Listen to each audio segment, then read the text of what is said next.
kalian sudah belajar bahasa Inggris berapa tahun? Sudah berapa ya? Dari SD sih. Dari SD? Iya, dari SD. Mungkin ada 7 tahunan nggak? Iya, udah. Kira-kira gimana bisa anak-anak kembangkan? Sekarang kan ada aplikasi pembelajaran online ya, banyak banget. Kalian bisa searching di Google dan sebagainya. Oke, yang utama sih biasanya kalau pakai latihan itu kalau anak-anak bisa menggunakan British Council.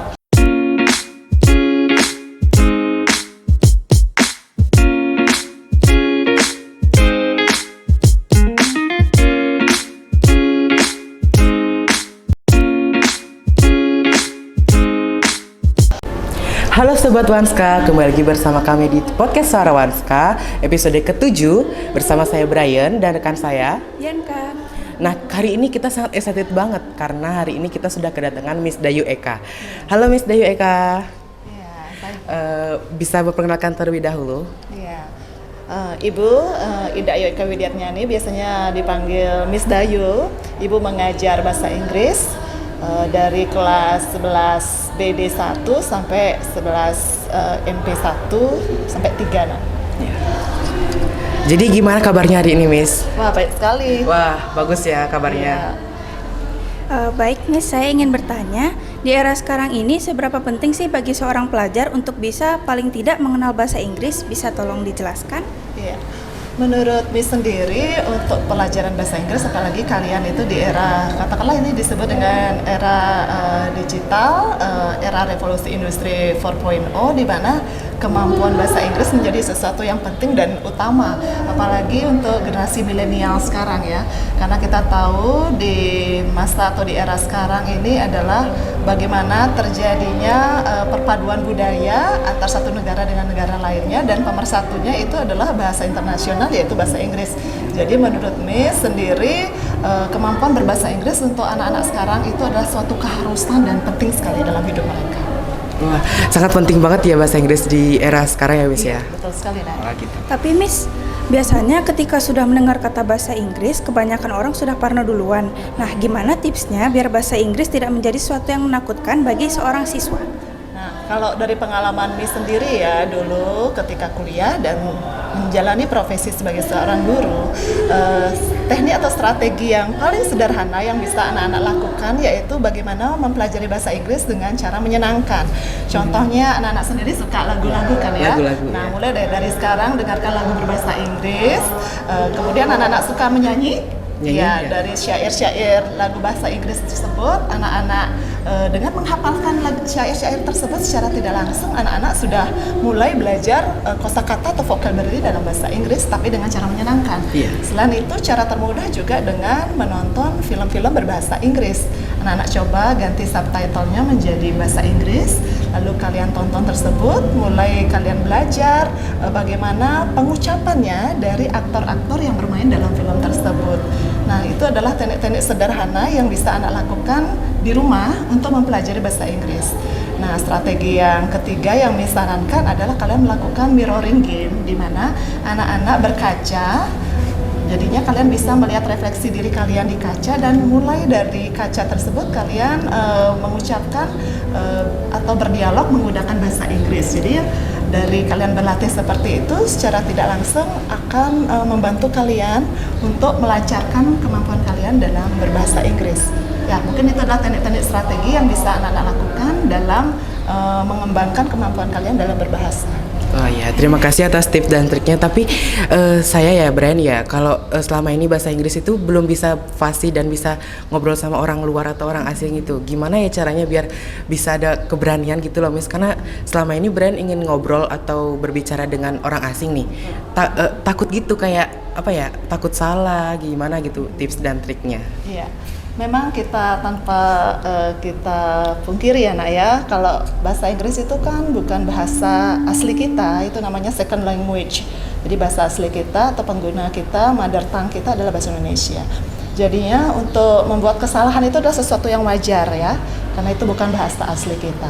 Tetapi yang paling terpenting ketika mempelajari bahasa itu adalah, ingat bahasa itu adalah for the sake for communication. Jadi fungsi bahasa itu adalah untuk berkomunikasi. Jadinya strategi awal agar kalian mau atau lancar menggunakan bahasa ini adalah kalian harus memiliki tingkat kepercayaan diri dulu dan keberanian untuk memulai. Kalau kalian tidak ada keberanian, sampai kapanpun kalian belajar, ya, Ibu rasa akan sulit sekali berkembang ya. Mungkin contohnya sekarang kalian sudah belajar bahasa Inggris berapa tahun? Sudah berapa ya? Dari SD sih. Dari SD. Iya, dari SD. Mungkin ada 7 tahunan nggak? Iya, belajar bahasa udah. Inggris? Kira-kira gimana? Progresnya menurut saya kalau di Brian sendiri ya, di pelajaran udah bisa pasti, tapi untuk ngomong sama orang itu yang nggak bisa gitu. Itulah karena kalian itu hanya mempelajari bahasa Inggris untuk keperluan pembelajaran di kelas ya, menjawab-jawab soal dan sebagainya, tetapi tidak dipergunakan bahasa itu untuk kepentingan berkomunikasi. Jadinya mulai dari sekarang anak-anak harus berani, confident, walaupun kemampuan kalian masih kurang, nggak kenapa, kalian bisa latih deh sekarang biar keren ya. WhatsApp teman, ya udah, hey bro, what are you doing here? Oke. Kalau dengan kalian berlatih seperti itu, secara tidak langsung kemampuan kalian dari hari ke hari pasti meningkat. Iya, yang pertama brave, berani dan confident. Terima kasih Miss. Nah, sesuai dengan topik kita kali ini, kan cara efektif meningkatkan kemampuan berbahasa Inggris, mungkin dari Ibu ada tips khusus agar dengan mudah dapat berbicara dalam bahasa Inggris, fasih bahasa Inggris yang lebih dari yang tadi Ibu jelaskan gitu. Iya, oke. Sebenarnya strategi yang bisa anak-anak kembangkan sekarang kan ada aplikasi pembelajaran online ya, banyak banget. Kalian bisa searching di Google dan sebagainya. Oke. Yang utama sih biasanya kalau Miss pakai latihan itu kalau anak-anak bisa menggunakan British Council. British Council itu adalah salah satu platform pembelajaran bahasa Inggris yang dari negara aslinya yaitu Inggris ya. Jadinya pengucapan benar, bagaimana dialek atau pronunciation yang tepat itu akan bisa anak dapatkan dari platform British Council tersebut. Jadi anak-anak bisa menggunakan karena di sana ada banyak pembelajaran ya, Nak ya. Boleh ada proses peningkatan kemampuan kalian di bidang listening karena banyak audio-audio yang disediakan. Kemudian untuk praktis speaking kalian juga ada juga untuk reading dan writing. Kalau kalian rajin untuk buka British Council di sana, kalian berlatih dari sekarang, Ibu rasa kemampuan kalian progresnya bisa lebih cepat dari sekarang. Ini aplikasi ya Bu ya? Iya, dia sebenarnya website ya. Jadinya kalian nggak bisa kita ngunduh dan sebagainya, kita cukup menggunakannya secara online dan itu disediakan gratis. Oh gitu. Jadi anak-anak bisa coba ya. Tuh. Karena Ibu kadang-kadang pakai materi mengajar juga dari sana. Iya. Ya. Tuh guys, kalau kalian mau bisa bahasa Inggris, tips dari ibunya bisa dipraktekin di rumah ya. Baik, saya mau tanya lagi Miss. Di dunia kerja nantinya, pada jurusan apapun kita saat ini, menguasai bahasa Inggris pasti akan memiliki nilai plus tersendiri nantinya. Mungkin dari pengalaman Miss mengajar, sebenarnya apa sih hambatan atau tantangan bagi siswa untuk bisa fasih berbahasa Inggris? Iya, sebenarnya dari kelas-kelas yang Miss ajar kan selalu Miss sekarang itu lebih menekankan fokus pembelajaran itu kita nggak ngejar target nilai ya di kelas itu. Kita lebih kepada bagaimana kompetensi anak-anak di bidang skill atau keterampilan berbahasa Inggris itu meningkat. Nah, jadinya selalu kalau proses pembelajaran Ibu di kelas itu lebih menekankan kepada bagaimana mereka mengembangkan kemampuan berbicara mereka, mendengarkan, tanpa mematok bahwa itu menjadi target nilai mereka nanti di rapot. Tidak seperti itu, karena secara tidak langsung dengan progres yang mereka lakukan dalam proses pembelajaran itu otomatis akan membantu pencapaian nilai mereka nanti di rapot. Utamanya Miss lihat kalau mereka itu kesulitannya adalah ketika anak-anak kurang memiliki kosakata. Nah, sebenarnya kemampuan berbahasa Inggris itu kan dari kosakata. Iya, kosakata. Nah, gimana mau ngomong nih kosakatanya kurang kan, jadinya bingung. Nah, jadinya dari sekarang sebenarnya hal yang paling gampang bisa dilakukan anak-anak adalah setiap hari biasakan untuk menghafalkan at least 5 suku kata atau kosakata baru ya Nak ya. Kosakata baru, jadinya secara otomatis kalau kalian sudah setiap hari targetkan 5 kosakata baru, jadinya referensi ataupun jumlah kosakata yang kalian miliki itu jadinya bertambah.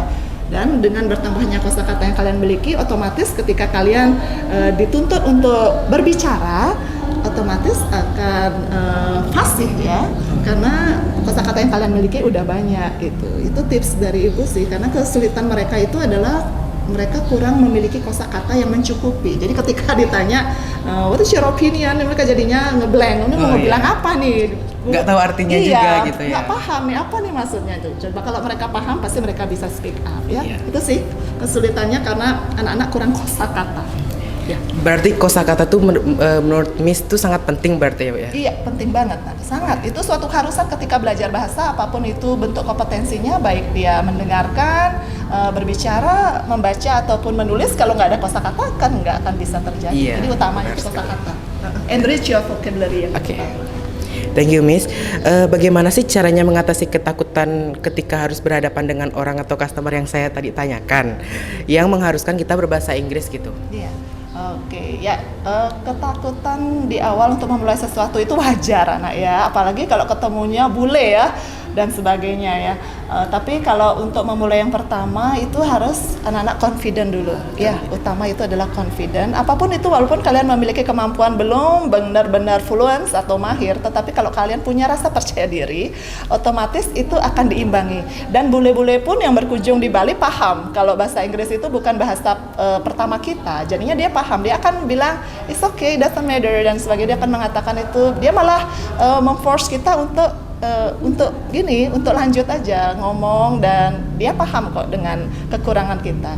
Jadinya kalau kalian tahu sendiri, kadang-kadang dagang-dagang yang di Kuta dan sebagainya, apakah kalian pikir mereka mengenyam pendidikan yang mencukupi untuk berbahasa? Tidak ya. Tetapi karena mereka punya rasa confident dan keberanian, akhirnya mereka bisa. Nah, dari sana bisa anak-anak pelajari, ternyata kunci utama berbahasa itu berani dan confident, sehingga ketika memulai, walaupun kemampuan kalian masih belum, tetapi karena kalian mau mencoba dan mau belajar lagi dengan mendengarkan, apalagi kalau punya teman-teman bule ya, kalian dengarkan sering, otomatis deh kemampuan kalian belajar bahasa akan lebih meningkat lagi. Jadi dari sekarang punya teman bule, oke ya, lebih. Aku Brian sih ya? punya temen yang fasih bahasa Inggris gitu kan ya. Brian sering ngobrol bahasa Inggris sama dia gitu. Tapi Brian juga gak bisa fasih kayak si temen Brian ini kan. Terus Brian berusaha untuk bisa bahasa Inggris dan belajar bahasa Inggris terus. Tapi itu dah kendalanya tuh gak bisa gitu lancar kayak temen Brian itu. Itu Brian masih ada kendala itu aja sih. Iya, it's okay, bertahap ya anak ya, nggak bisa kemampuan belajar bahasa Inggris didapatkan Miss, walaupun sebagai guru tuh terkadang karena Miss juga jarang menggunakan bahasa Inggris untuk keperluan komunikasi, karena memang teman-teman di kalangan Miss juga nggak begitu penggunaan bahasa Inggrisnya, jadi agak terkadang merasa menurun ya. Ternyata memang dari sekarang ya, mungkin nanti kita di sekolah bisa nanti kita buatkan program English Speaking Day, di mana hari itu nanti anak-anak belajar untuk berbahasa sama baik guru, siswa berbahasa Inggris deh.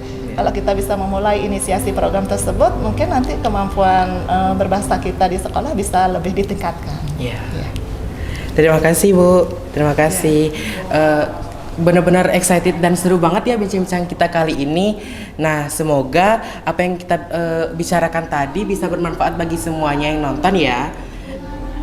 Sampai jumpa di episode podcast Suara Wanska selanjutnya. Bye-bye. Dadah.